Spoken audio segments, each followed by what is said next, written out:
आता varicose वेन्सची treatment म्हणालो आपण, तर त्याच्यावर वेगवेगळ्या प्रकारचे ट्रीटमेंट आहे. जर जुन्या काळचे डॉक्टर जर कोणी आपल्याला भेटले तर ते काय म्हणतील की व्हेरिकोज वेन्सवर शस्त्रक्रिया करावी, म्हणजे चीरफाड करून त्या वेन्स काढाव्या.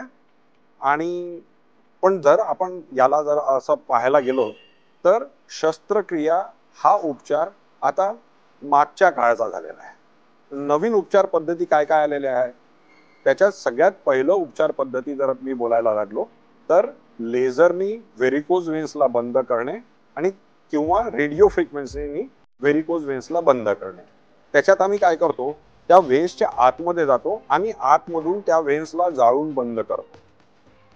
याच्यात थोडंफार दुखतं पेशंटला ट्रीटमेंट केल्यानंतर. जर आपल्याला पेशंटला ट्रीटमेंट केल्यानंतर जर दुखायचं नसेल किंवा दुख एखाद्या पेशंटला नको असेल तर आपण त्याला चिपकवून सुद्धा बंद करू शकतो. चिपकवून म्हणजे काय, ग्लू म्हणजेच त्या वेन्सला आपण आतमधून पेस्ट करून बंद करून टाकतो.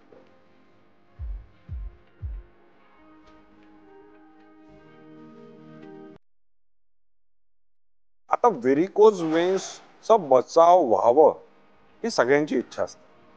बोलणं सोपं आहे, आपण बऱ्याचशा आजारापासून वाचू शकत नाही. जर व्हेरिकोज वेन्स होऊ नये असं वाटत असलं तर आपल्याला काय करावं लागेल, एक नियमित व्यायाम करायचा. पायाच्या वेन्स जर फुगीर होत असलेल्या दिसल्या तेव्हा एक वेळा कलर डॉपलर करून पाहायचं. आणि जर कलर डॉपलरमध्ये व्हेरिकोज वेन्स दिसायला लागल्या तर स्टॉकिंग्स ते नियमित प्रमाणे घालायचे.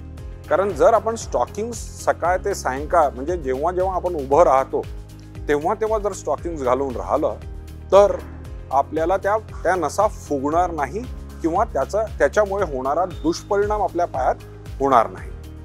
आणि सगळ्यात महत्त्वाचं म्हणजे खूप जास्त वेळ उभं राहणं टाळावं, पण नियमित व्यायाम करावे.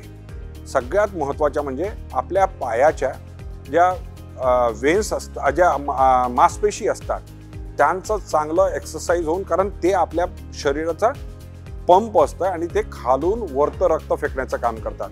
म्हणून काफ मसल स्ट्रेंथनिंग हे करणं हे आपलं सगळ्यात महत्त्वाची एक ऑप्शन आहे. बरं, हे लक्षात ठेवा.